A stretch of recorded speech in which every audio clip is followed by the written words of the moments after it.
Okay, welcome everybody. We acknowledge the land on which McMaster University was built is the traditional territory of the Haudenosaunee and Anishinaabe peoples, many of whom continue to live and work here today. The territory is covered by the Upper Canada Treaties and is within the land protected by the Dish with One Spoon Wampum Agreement. Today, this gathering place is home to First Nations, Métis, and Inuit peoples. So a very warm welcome to everybody for this first setting of our Syndemic series in 2022.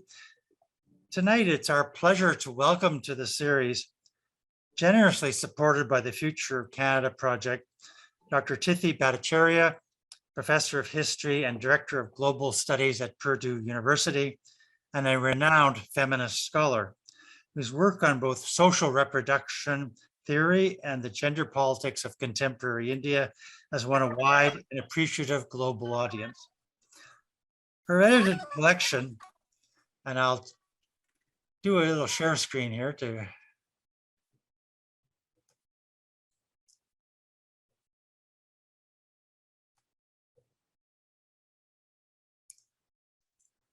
her edited collection on social reproduction theory suggests that a full understanding of the capitalist world demands close attention to the preconditions of that world and the often unpaid, generally disregarded, and in a time of pandemic, often very dangerous work undertaken disproportionately by women.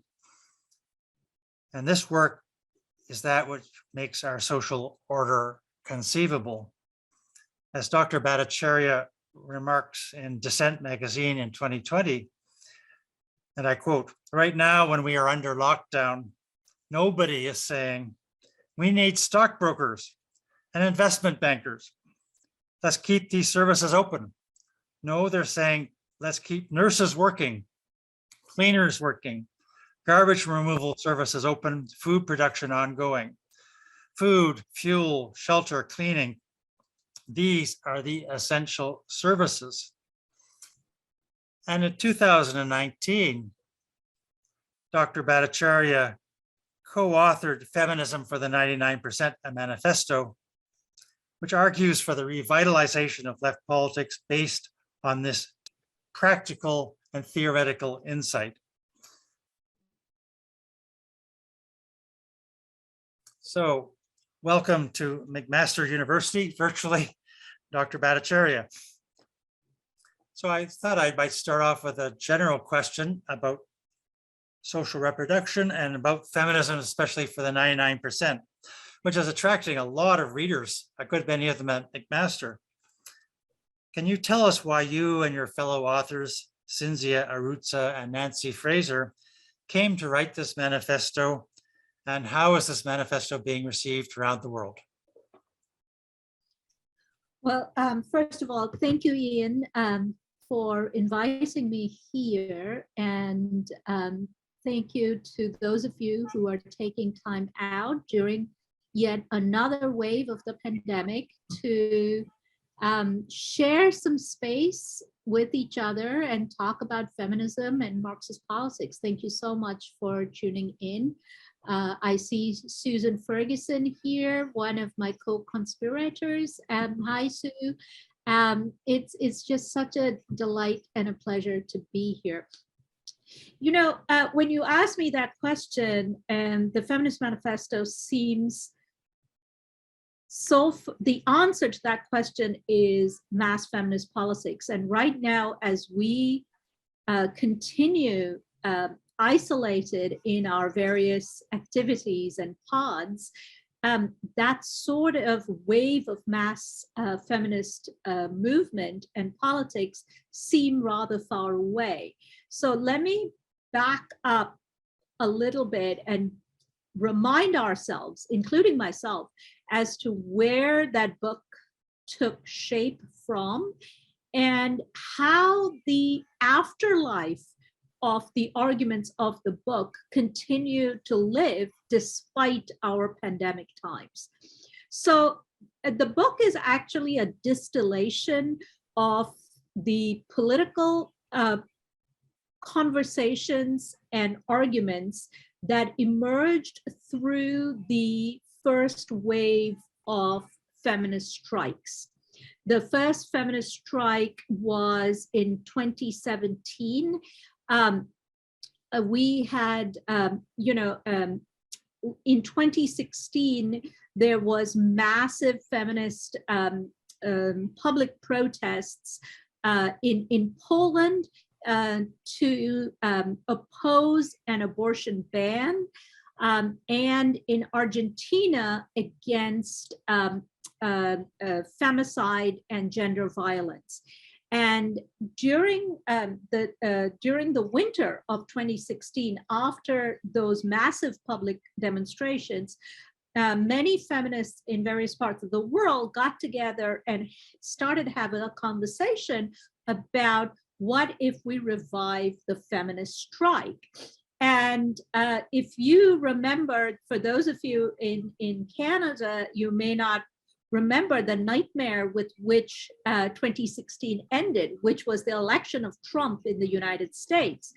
And so 2017, when we got invited as feminists in the United States to the sort of international conversation about a feminist strike, it made perfect sense to us. Okay, the failure of liberal feminism to have any anchor in working class politics in the United States was actually demonstrated by Hillary Clinton's form of feminism, or girl boss feminism, right? So feminism about succeeding within the capitalist social relations, okay? Feminism had, in this kind of rhetoric, was about, how you succeeded, how much money you made, the lean in feminism, the girl boss feminism. The election of Trump, came as a sort of severe blow to the weakness and the utter failure of this kind of liberal feminist politics to actually chart a path for working class radicalism. And so once it made perfect sense to us as feminists in the United States to actually talk about a feminist strike and join into that global process of the feminist strike organizing.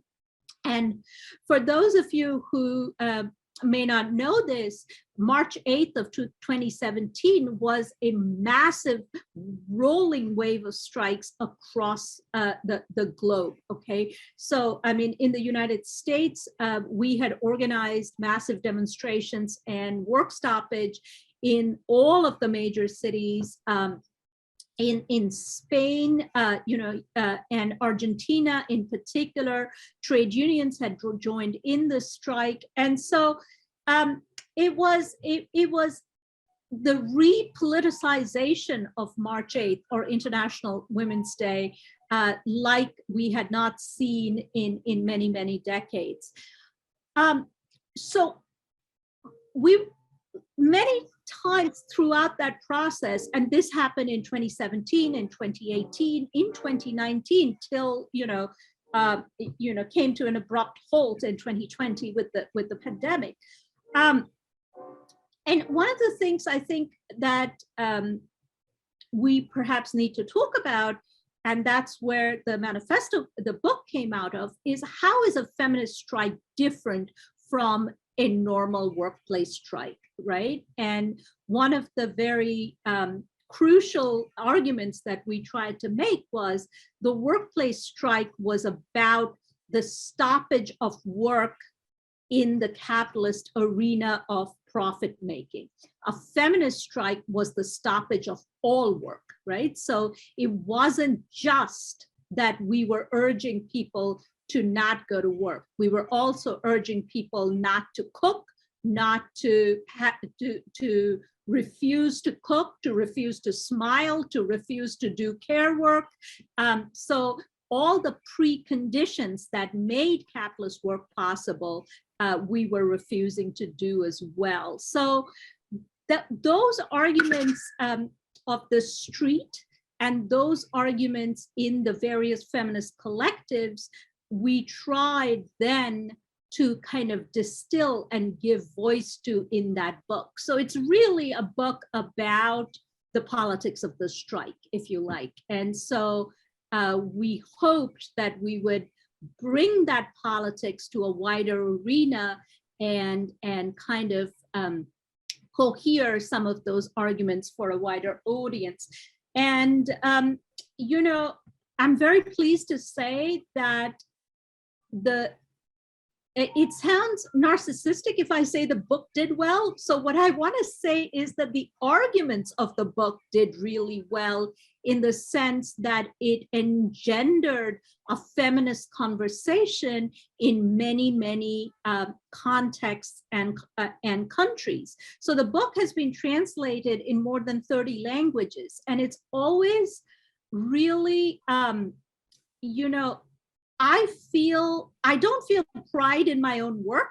I feel really proud of the feminists who actually say, for instance, in China or in South Korea, who under tremendous odds had a study session about the book, had a study session about, you know, what it means to do feminist politics, and then reworked these arguments in their own national context, and then translated the book, right? So each of these translations that happen usually come with a feminist activist in that country writing a preface and engaging with these conversations in their own local or national context. That's the part that is so exciting about the book, rather than, you know, the book sort of having, you know, sort of wide relevance. So I'll leave it at that. That's a great segue into the second question, which is, in many ways, the manifesto echoes your work on social reproduction, and that's undertaken by Nancy Fraser. And I would like to quote just one of its most striking passages, which is that capitalism, and I quote, is composed of two inextricably braided but mutually opposed imperatives: the need of the system to sustain itself through its signature process of profit making versus the need of human beings to sustain themselves through processes we call people making. And I sense that's the kind of the kernel or the core of the idea of social reproduction. Would you be willing to give people a kind of introduction to social reproduction theory in like 2 minutes? I know it's an immensely complicated body of knowledge that's accumulated over 4 decades, but I was just wondering if people who haven't heard about this,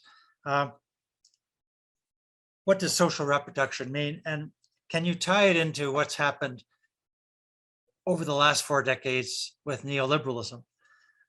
Because I think one argument might be that neoliberalism has systematically devalued social reproduction and monetized virtually every part of life.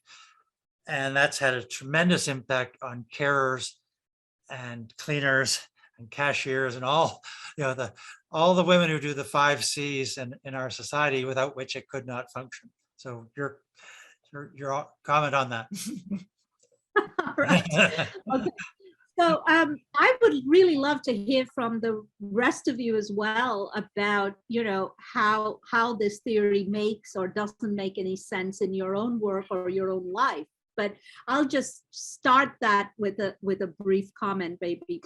So I think there are two impulses of capitalism as a system, right? There is a short-term impulse, which is to make profit at any cost.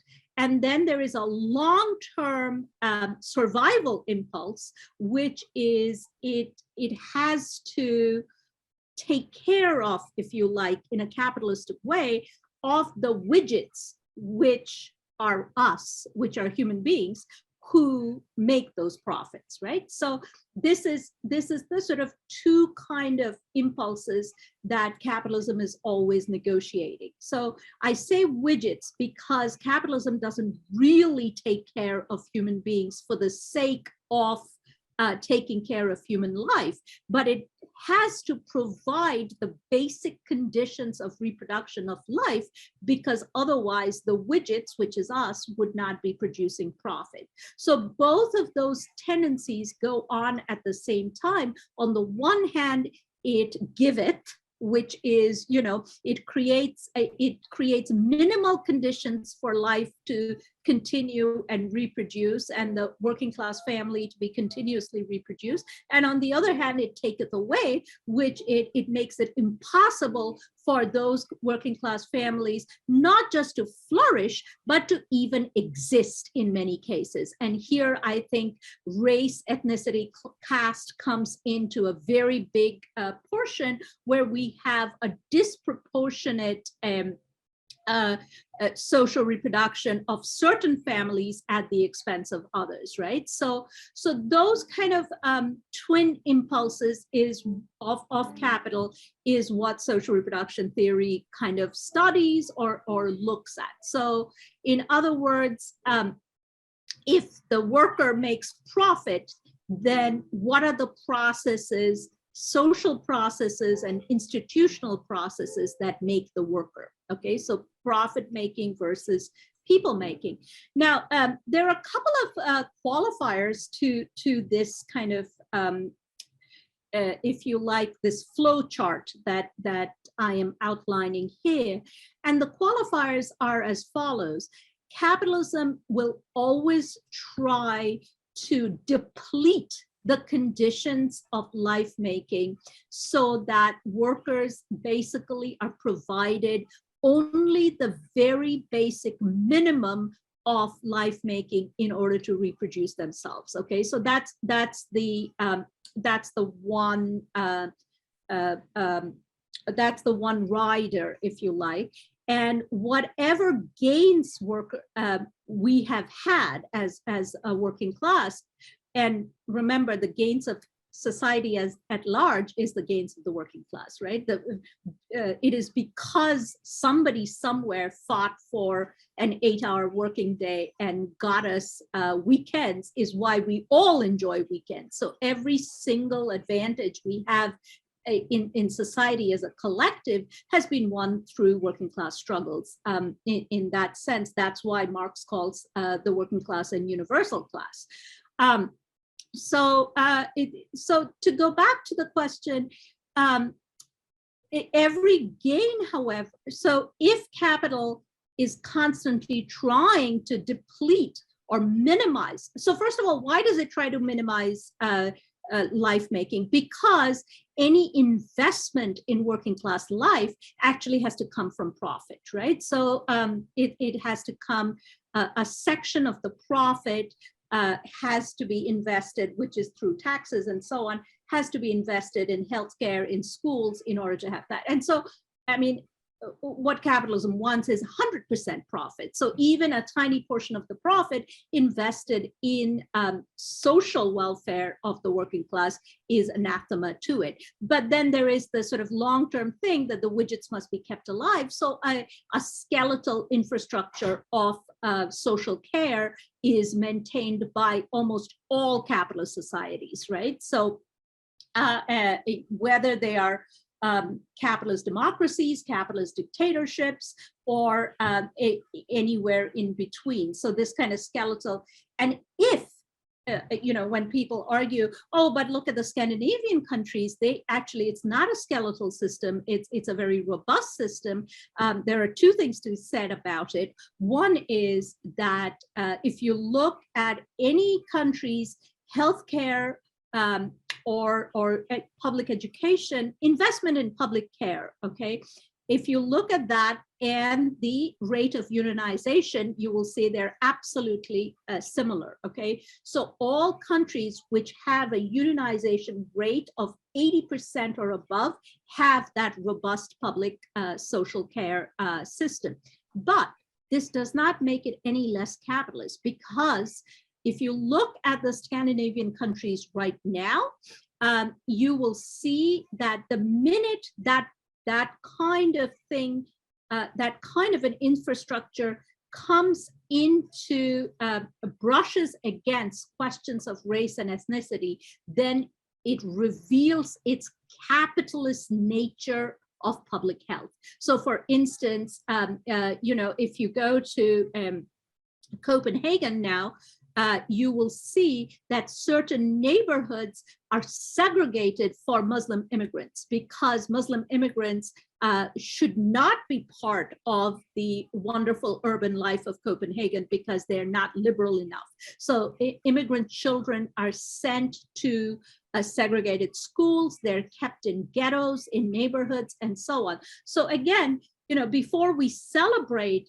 the flourishing of public care in certain capitalist countries, we have to be careful that it is not necessarily the flourishing of universal life, but still a capitalist system of care. And yes, it's better than what we have in the United States, but it is not it is not what we want under socialism.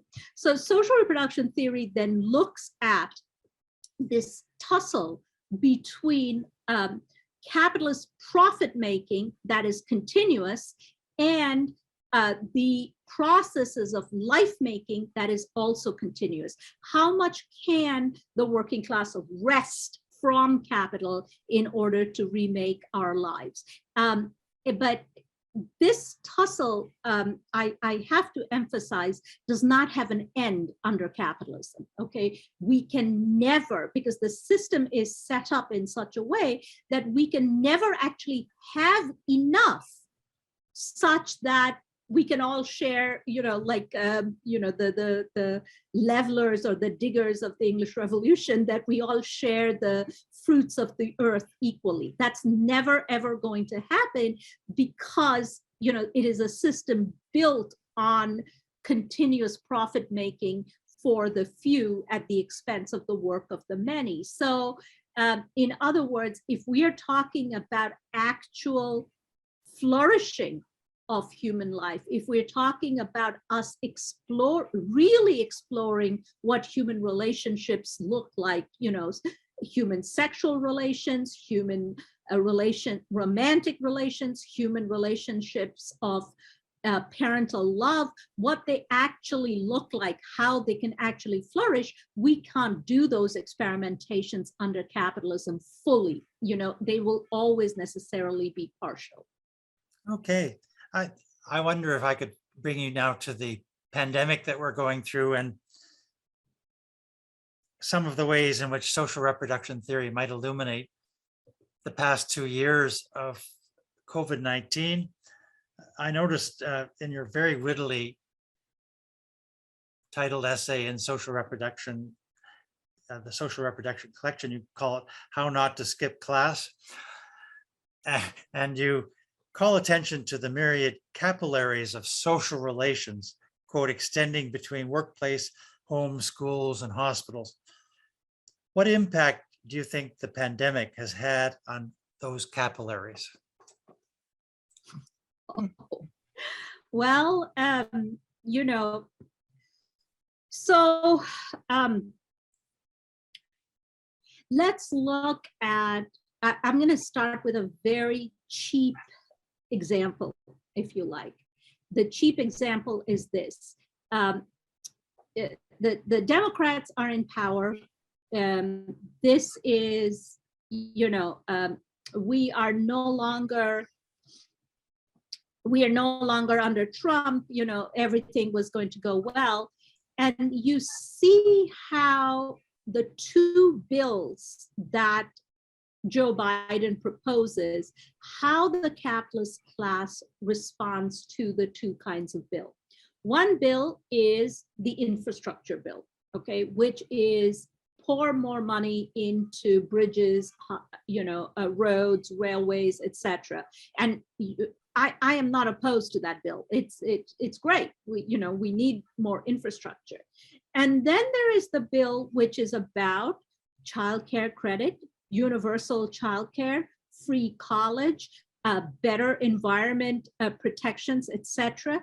That bill from $1 trillion had been whittled down to nothing. And even at that nothing stage, it is not going to pass. Okay, so to me, it's a cheap example to show that even during the pandemic, you see the priorities of capitalism here, right? So the priorities of capitalism still is absolutely not about preserving life, okay? And we can see this in so many distinct ways.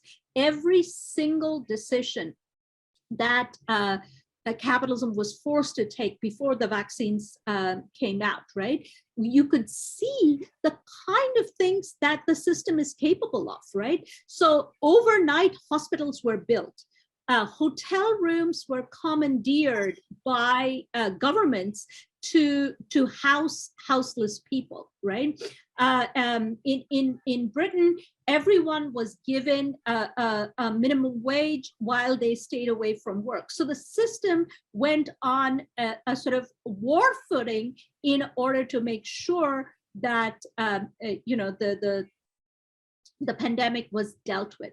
But the minute it stabilized to a certain extent, the whole effort of the system was to put people back into work. I mean, the rhetoric about school closing in the United States, I would love to hear what it's been like in Canada, but in the United States, the question of school closing for K through 12, for kindergarten to high school students, has been all about putting their parents back into work, right?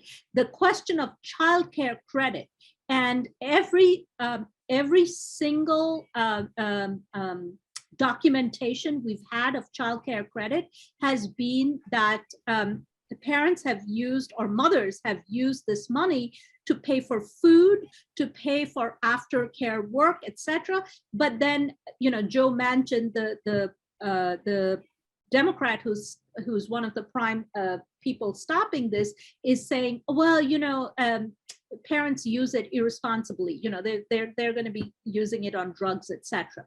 So to me, there are here, I think capitalism demonstrates very clearly for me what its priorities are.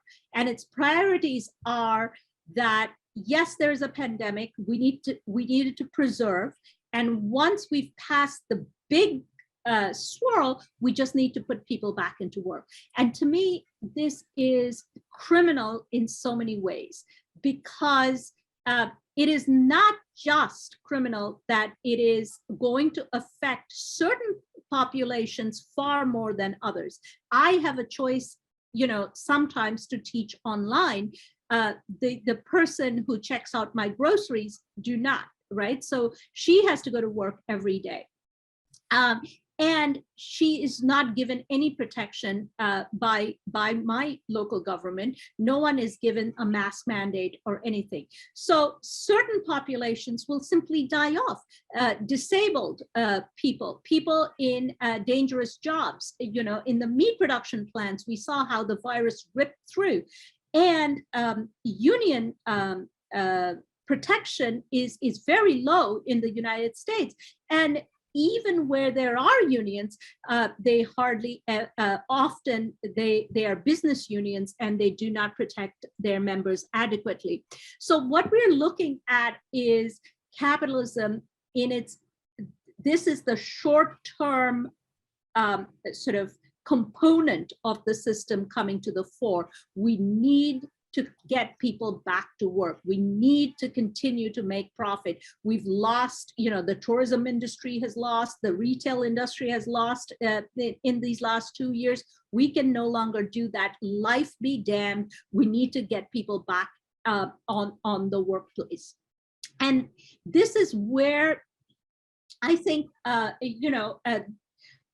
more and more I see people saying things like, zero COVID is not possible. Okay, every day the New York Times puts, this is, Ian, you were talking about ideology. This is the sort of absolute ideology coming from the ruling class. Zero COVID is not possible. COVID has to be endemic. What does that mean? It simply means that we're just going to have to sacrifice some of our lives in order for us to live with COVID, right? So zero COVID is not possible. We're not going to stop the profit making in order for in order for life to be protected, in order for us to defeat the virus, but we're just going to sacrifice some lives in order for us to normalize COVID. So every day there is this thing coming forth. But even by doing so, I don't know if the system can be saved, in the sense the long-term prospects of the system look really, really bad, not just in terms of profits, which I'm sure you saw the shares go take a dive in the last 2 days. There goes my pension. But but more seriously, in terms of the climate crisis, right? This is an absolute case of capitalism doing the, playing out the Don't Look Up films kind of situation, that I'm not going to look at the climate crisis. I'm going to focus on the short-term profit making. So fossil fuels continue to dominate the conversation in all countries, and this conversation is just not happening. So in the long-term interests of the system looks really poor. That's great. My last question to you, and then maybe we'll turn it over to the audience. I'd like you to now sort of shift focus to India, and as you've written about Narendra Modi and his governing an extreme form of Hindu nationalism, and you describe it as a kind of form of his deep-seated commitment to neoliberal verities and neoliberalism as a body of thought. Other people depict him as a populist. Some people even call him a fascist. And I think to the outside world, he's a bit of an enigma, because you have, the marriage of fairly strident Hindu religious separatism, maybe we could call it, or a drive for Hindu purity in India, combined with a kind of form of neoliberalism that doesn't really seem like a natural combination. So would you basically agree that there's a contradiction between Modi's neoliberalism and his Hindu nationalism? And do you see India as an example of a kind of the global contradictions of the neoliberal order as we've lived it over the last 2 years?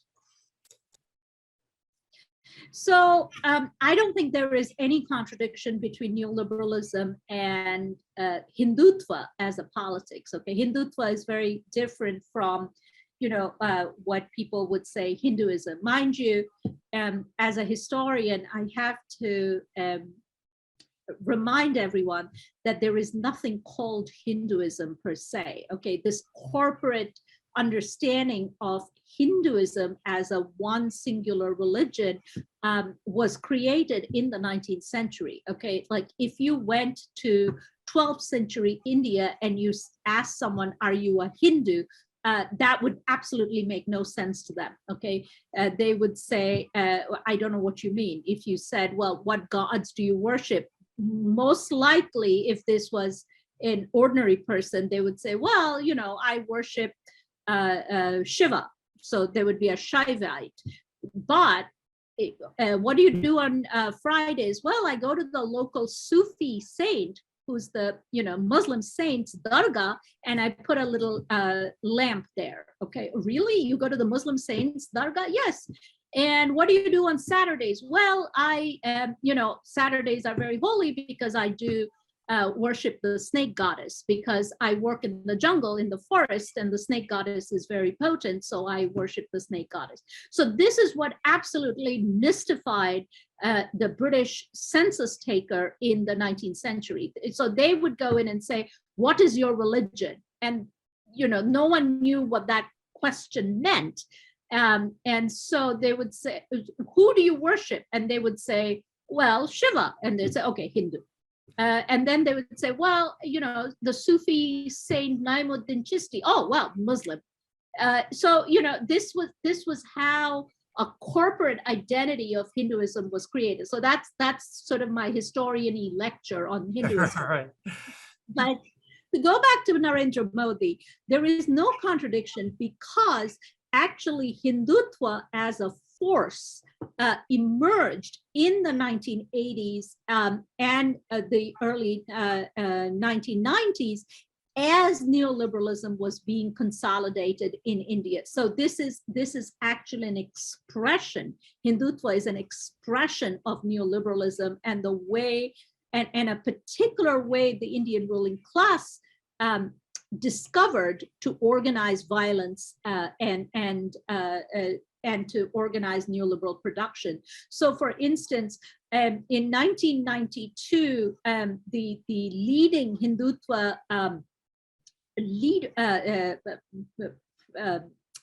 he was a central government minister at the time, Lal Krishna Advani.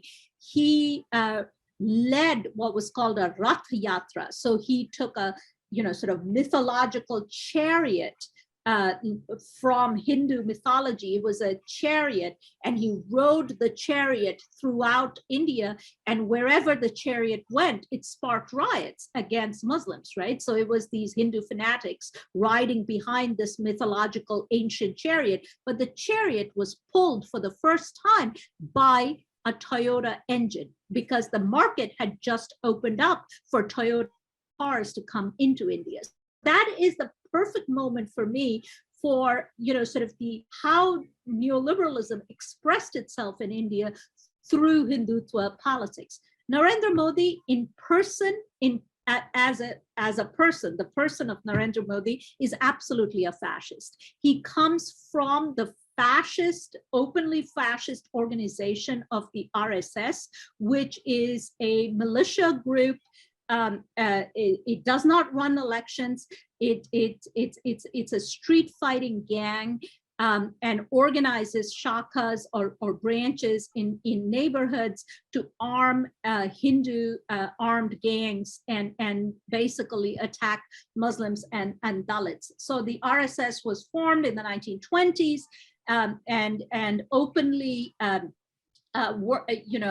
is admiring of Hitler in the 1930s and so on, and and in its literature talks about how Hitler dealt with the Jewish problem is how in India we ought to deal with the Muslim problem, right? So these are very open RSS lines, and Modi was a pracharak, or in other words, an organizer for the RSS. That's how he rose in the ranks of the BJP, which was the electoral, more civilized wing or expression of the RSS. So that's how Modi rose. So personally, he comes from an open fascist background.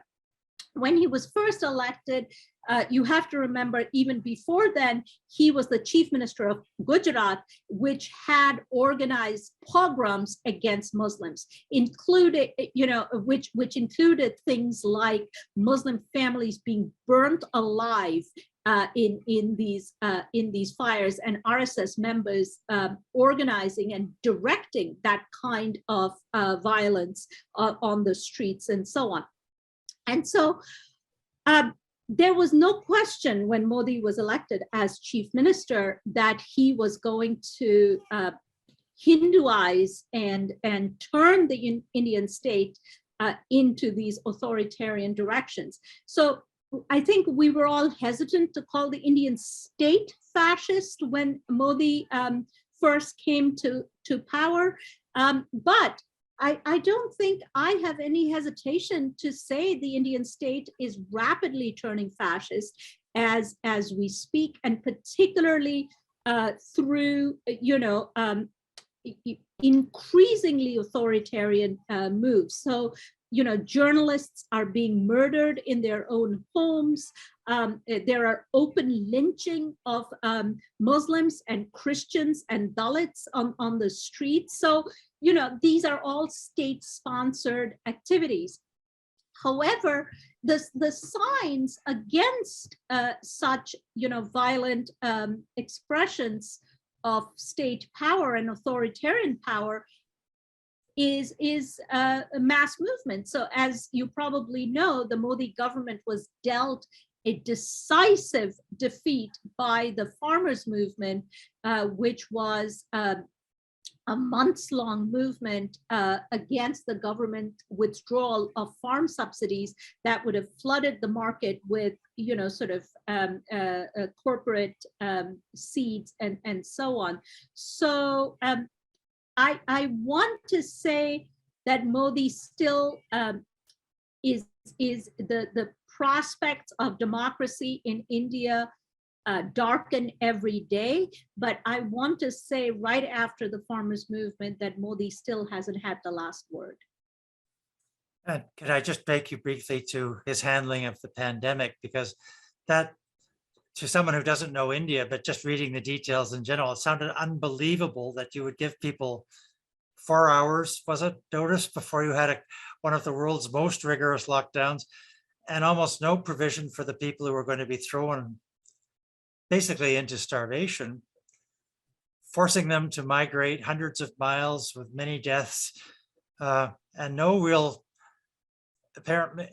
regard for their welfare. It's just sort of like, and it just seems so top down and cruel. And that amazing scene in which a whole crowd of migrants is doused with bleach, almost like a visual metaphor of how they're regarded as subhuman. It has been a striking pandemic in India, hasn't it? So I want to say one thing though, which is Modi represents an ultimate, sort of authoritarian fascist expression of Hindutva and so on. But he is not, but there has been a continuous escalation of this. And this is where I want to draw attention to the fact that the value of life in India has been depleted and lessened through successive governments of neoliberals, right? So yes, Modi is an extreme example, but to me, the caste violence, the fact that, if you took, even if you look at, faculty in the United States from India, okay, Indian faculty in Canada, the United States, and England, if you take almost, I guarantee 90% of them will be from the upper castes, okay? I went to school in India,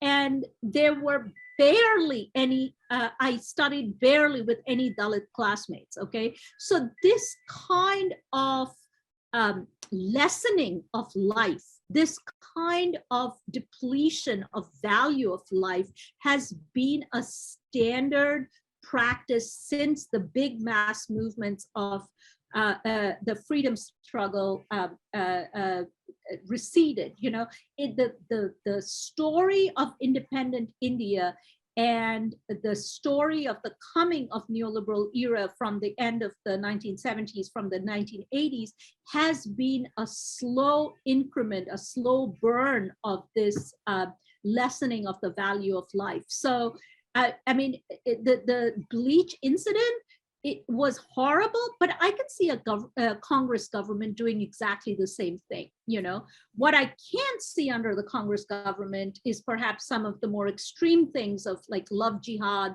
and the murder of journalists in their own home. That probably wouldn't be under a Congress government, but this kind of cheapening of working class lives and Dalit lives would be perfectly possible under a Congress government. Okay, thank you. Well, maybe this is a great time now to turn over to the audience and see if there are any questions out there. You know what, I imagine you know what to do is you press the little yellow raise hand icon and your, yeah, it's under your reactions button on the bottom of your screen if you're not used to Zoom. So any takers? If not, I've got another question. But I don't want to monopolize things. Karen, are you sitting there with a question? Yes, you are. Good. Karen. Oh yeah, you have to unmute yourself. I am sitting here with a question, but also a thank you for just reminding me about the importance of the work. Just the importance of the work and hearing you talk more about social reproduction and reminding me why I struggle every semester to explain it to first year students and why that is so important. So I thank you for that. And you were asking about some of the conditions where we live. And as you were talking about people making versus profit making in relation to COVID, I was thinking about the city in which we live, Hamilton, Ontario, which is a vibrant place and a place with a lot of inequality and a lot of social struggle and a really vibrant activist class. And that language of people making and profit making has been expressed on the ground in powerful disability justice networks as a discourse about eugenics in the context of COVID-19. So in good academic tradition, I guess that's a comment versus a question, but that's what it prompted me, is to think about how that's been operationalized on the streets as a powerful discourse about eugenics in this city. That's brilliant. Can you, if you don't mind, Karen, can you talk a little bit of about that work? Because this is something I've been talking to, because here in my university, we have a very, very vibrant critical disability studies program. And I've been kind of talking to some of those students and the faculty about, you know, basically how capitalism always, but in particular through COVID, is sacrificing the life of disabled and immunocompromised people. But I want to hear a little bit about how it's being articulated in your context. So it is there's a powerful cadre, a recognizable cadre of grassroots activists in the city. And one of the most important voices is a young woman named Sarah Jama. And she's the founder of an organization called the Disability Justice Network of Ontario. And the series of activists around her who have been supported by people who are more established in the city, they're involved in a set of interconnected networks that are about defund, that are about pretty strident houselessness activism, and that are about disability justice. And they have developed a powerful, powerful analysis that connects all of those things and creates affinities with Indigenous land back movements, which are also very powerful in this area, and affinities with Palestinian struggles. And they have developed out of mostly young people of color, like between the ages of 14 and their mid-20s, who are the people who are living the politics on the streets. And they are amazing. And one of the parts of my job is I'm the academic director at our Office of Community Engagement, and the chance to sort of share space with those people and with their mentors is really significant. But one of their important mentors on the faculty at the university is my co-director, a social work prof named Emil Joseph, whose own work is about eugenic discourses and carceral discourses and how they overlap, and traces his own evolution coming from a family, a Dalit family that came injured to the Caribbean. And it's a wonderful kind of melting pot of on the streets activism and alliances with the university, but absolutely and completely led and directed by young people of color on the streets of the city. It's an amazing thing to watch. That is so powerful. Thank you. Thank you so much for sharing. Yeah.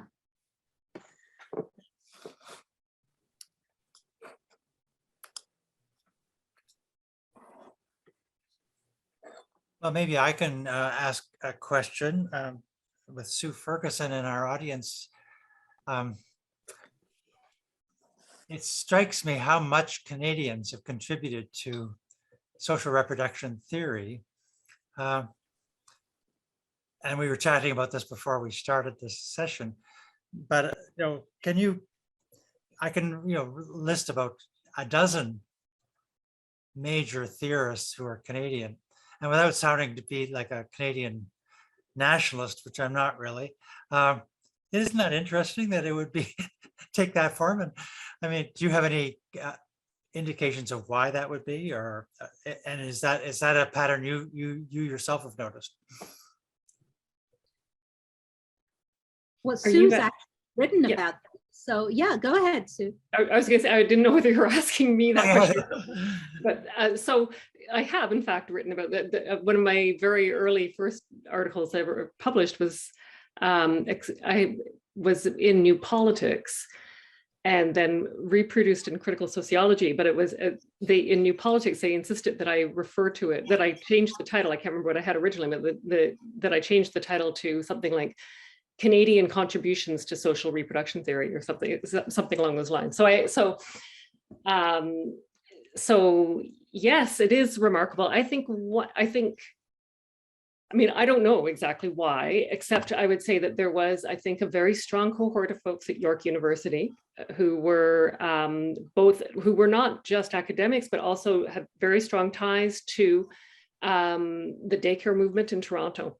And I think that connection between their kind of social movementism and their academic interests really made an impact. And they developed their own cohort. Peggy or Meg Luxton? And no, Meg Luxton for sure, but I'm thinking of Benston, Peggy Benston, who wrote the Capital and Class article, which I think she wasn't in Toronto, but she was actually connected to those Toronto folks too, very strongly. She and Meg are actually were very good friends, and so anyway, I think that connection was in some degree just happenstance, and that there was a community that was kind of nurtured in that direction, so I think that helped. It probably helped that there was a pretty strong Canadian political economy, critical political economy group, between Carleton and York as well too. I think those were that they then set out a set of discussions that the feminists wanted to and needed to respond to, and so I think that was part of it too. But there's lots. I mean, it wasn't just obviously in Canada, as you know, and I think some of it was in the 70s. You have the obviously the International Wages for Housework campaign was part of that very much, and in the UK you have Sheila Rowbotham, and you have there's lots of other people who were coming around to and circulating around the similar ideas, but. At the same time, I think in the U.S. maybe the lack of a social democratic party made a difference a little bit too, because I'm not sure the milieu was as strong for putting those questions on the table at that time. I don't know though. I mean, Tithi, you would maybe have you weren't here at that time either, were you? So. Well, I think one of the things that maybe Sue. You are pointing to, and it's also worth sort of thinking about and thinking through perhaps, is a tradition of open Marxism. And by open Marxism, I mean, a Marxism, a freedom to kind of explore Marxist ideas without heresy hunting, that I think happened in the 1970s organically on the street, on the 60s and 70s on the street, but from the 80s onwards, it got pushed into certain academic enclaves. And so York probably was a sort of safe space, if you like, to explore some open Marxist ideas, which, you know, and gained a critical mass, as I was telling Ian, and it was in the United States, it would be impossible to gain that kind of a critical mass in any university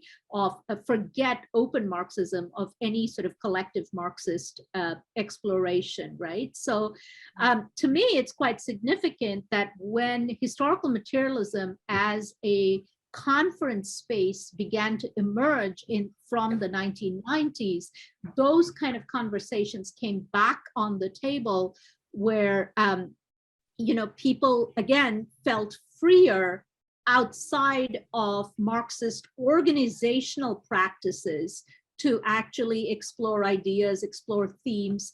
And most importantly, those kind of conferences allowed what Sue, you probably you know, mentioned with York, a interface between activists and academics, right? So and so those kind of critical open spaces to explore and think through some Marxist ideas helped, I think, cohere some of these ideas. But I'm so glad Canada had it. Sue, did you want to add anything to that? No, I mean, I think I don't have too much more to say beyond that. I think it is pretty interesting. I think in the more recent past, what's been so fabulous has been the internationalization of that very same pattern. And I think a lot of that had to do with precisely the strikes that Tithi talked about. And I think post 2008, like the crisis 2008-9, there was just a real uptick in interest. And there was a shift away from, I think, a post-structuralist, post-modernist kind of explanations, that people were frustrated with the lack of the materialist kind of analysis, I think. And however much, and you know, however much I think there's much to be gained and learned from thinking through and reading a lot of the post-structuralists and postmodernists, you know, but I think the lack of that, of materialist analysis, and then you get hit with you know, the subprime housing crisis, and you realize there's something here we still need to explain. And I think that kind of set the tone for, I certainly noticed people being a lot more interested in my stuff after that point. I've been writing about it since, you know, the 1990s. So. Right. I mean, that makes perfect sense to me, to think also that, you know, there was in traditional Marxist circles, if you like, there was constant talk of trying to find the sort of the unicorn, which is workplace struggle, right? So everything, working class consciousness, working class radicalism was all calibrated and imagined through workplace struggles.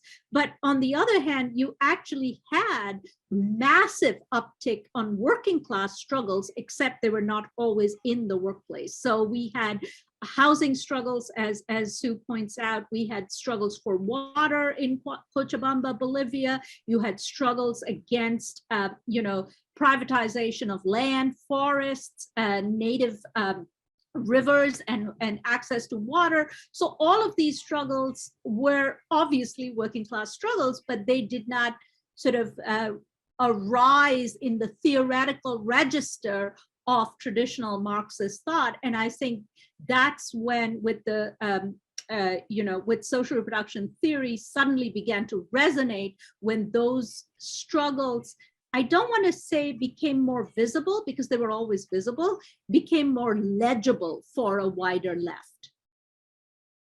Can I ask both Tithi and Sue a question about intersectionality?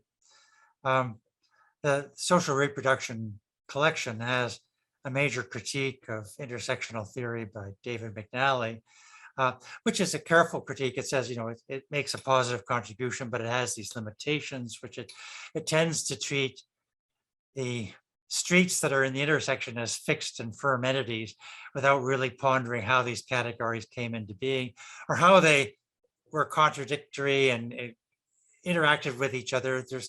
I think he's sensing a kind of static quality to intersectionality theory. Would you two share that critique? Do you see social reproduction as distinct from intersectional theory or a complement to it? Or how would you respond to his critique? Well, first of all, yes, I obviously share David's analysis of intersectionality, but and I want to reemphasize, Ian, what you said, that David's is a very careful analysis of intersectionality. So it's not, a rejection per se of intersectionality. It talks very much about the contribution, especially the contribution of drawing attention to certain categories of oppression and the workings of these oppression that perhaps had not received the kind of attention that they deserve in the world of theory and theorization. But it is in the world of theorization that I think our differences become more prominent vis-a-vis intersectionality. But before we get there, I want to say something. So in the United States, and I don't know how this is in Canada, but in the United States, people these days, young people in particular, activists in particular, use, when they say intersectional politics, they mean anti-racist politics, okay? And this is, so I would not actually walk into a classroom and say, I'm against intersectionality, because that is a kind of, that is in the street language, in the activist sphere, that's me saying I'm against anti-racist politics, okay? So intersectionality has, when we say, I want to be intersectional, if an activist says I want to be intersectional, it means simply that they are signaling that they want to be sensitive to anti-racism. They want to incorporate anti-racism in their work. And in this, we are absolutely on the same page with them, absolutely. I think so, having said that, that's a popular sort of interpretation or a popular vernacularization of intersectionality, if you like, in the activist sphere.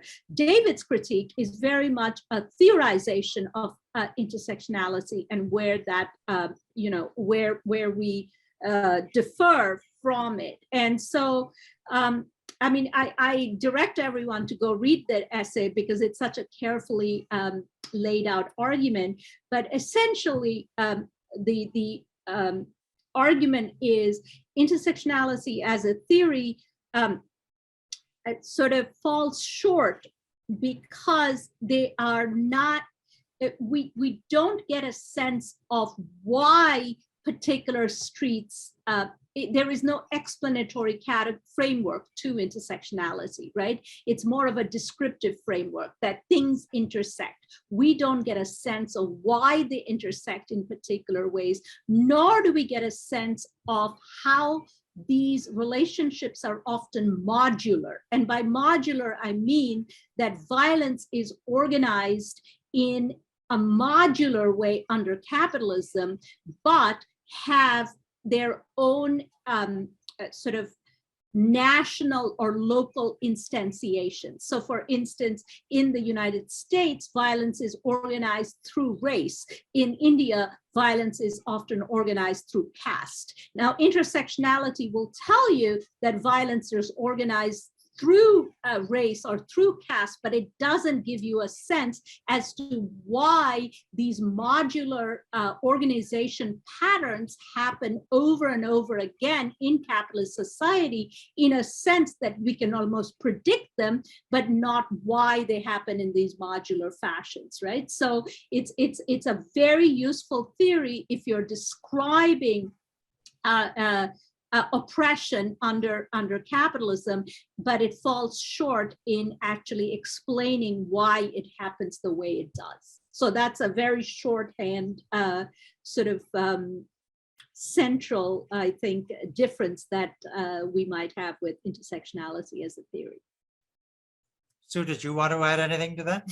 Yeah, I'll just say, I mean, I think one of the key differences is that, you know, intersectional feminism will resist often naming, you know, the social power relations of capitalism as, you know, the way social power works through capitalist social relations. So I get so so that's why there's no kind of explanation for you know, for how these modular patterns appear, as to use Tithi's term, you know. So I think whereas, you know, social reproduction theory will say, well, look, we're talking about a capitalist world, and it's a capitalist world because we can only make our world through the work that we do, either paid or unpaid, in a society in which capitalism has dispossessed all of us, right, of the resources for the work. And so there's something about setting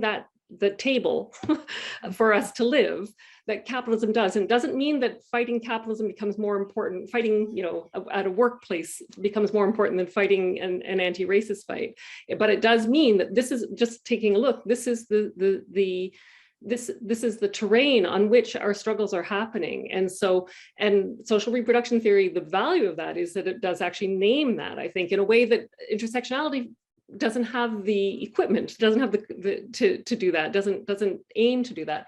So that said, though, you know, one of the things that I think I certainly owe a huge debt to people who you know, black feminism, anti-racist feminism, intersectionality feminists, whatever we want to call it, because it is through thinking through their challenges to earlier social reproduction feminists that, you know, and thinking about their notion of co-constitution and how our relations are mediated in so many different ways, and not just through the labor capital relationship or whatever. It's through thinking through those things that you can come to understand that actually social reproduction itself is a much more complex thing than just an issue about gender relations.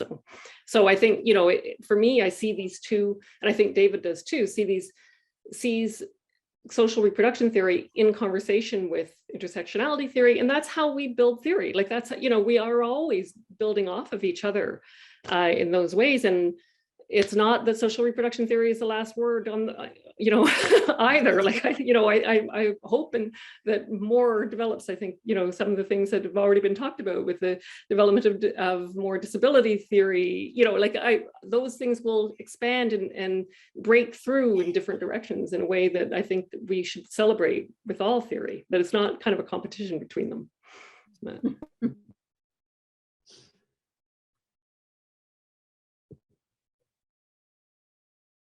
More questions?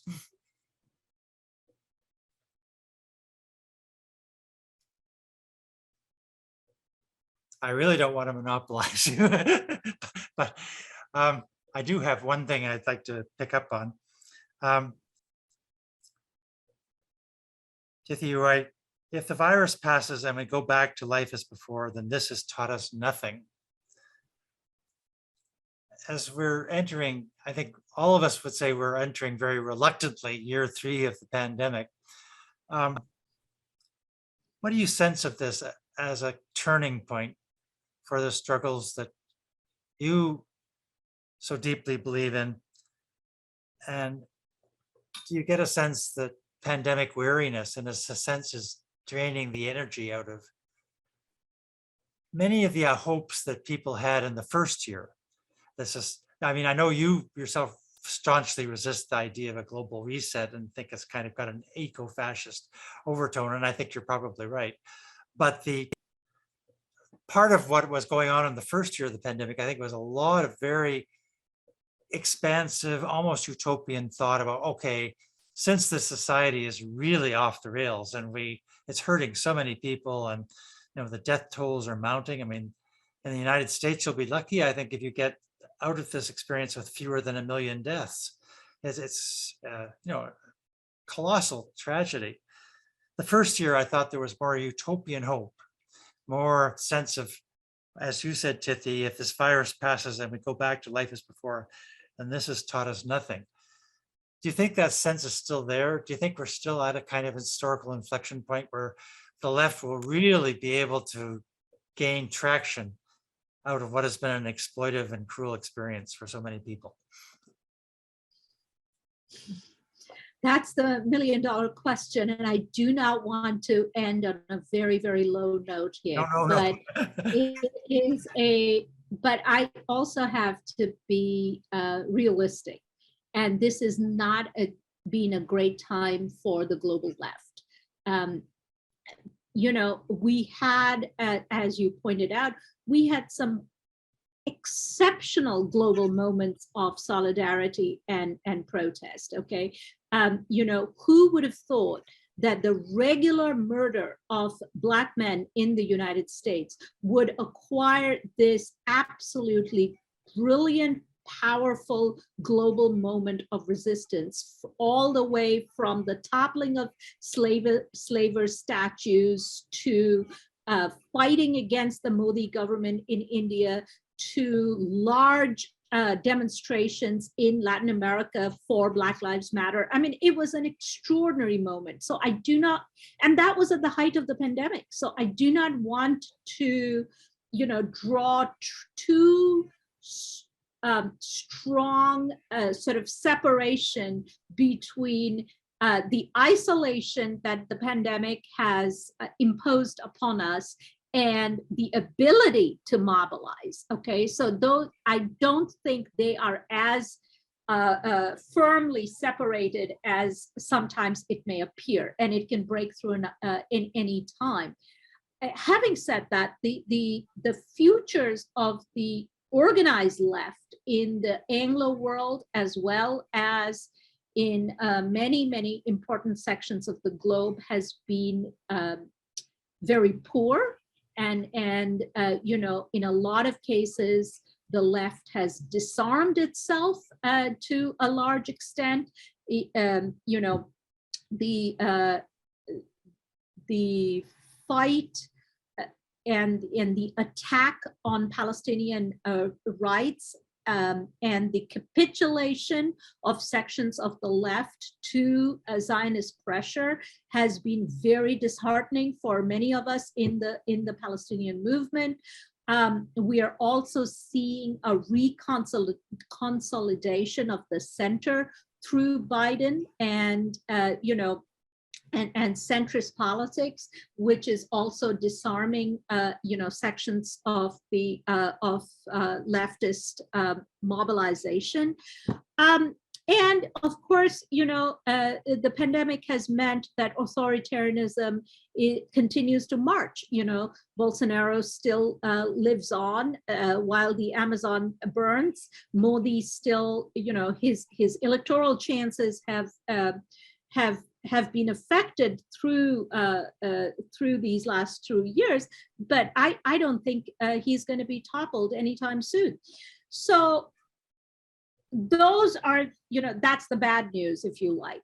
I think the good news is that we have no other options left. The reason why millions of people took to the streets around the murder, the open and murder of George Floyd was because there was nothing more to lose. Like if the Black community did not show the way at that point, it would just mean a continuation of a regime that was going to actually destroy entire communities and ways of life and entire histories, right? So I think we're going to sense all those conditions of oppression and violence continue to exist. So I do not see a reason why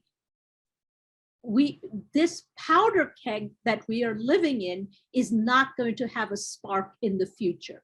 What worries me, however, so I think we are going to see many protests in the coming, year or two, many protests. But what worries me is the episodic nature of these protests. Okay, so we're going to see, huge bursts of protests and they're extremely energizing, and that's what keeps us going, right? As a left. However, without a strong organized left, and I don't mean necessarily parties, but any kind of infrastructure to cohere those protests, to anchor them in workplaces, in communities, to actually build a new generation of activists and train them. Without that infrastructure, the protests will continue to remain episodic. And that's really the challenge and the danger that I think we face in the coming years. I'll take from that a concluding message of hope and thank you, Tithi, for this immensely illuminating evening. Thank everyone for showing up tonight. Our magazine on Syndemic will be out in early February. And our next visitor to the series will be Naomi Klein on the 17th of February at 7 p.m. So I hope I'll see you all then. And good night. And thank you again, Tithi, for an amazing evening. Thank you so much. Take care, everyone. Stay safe.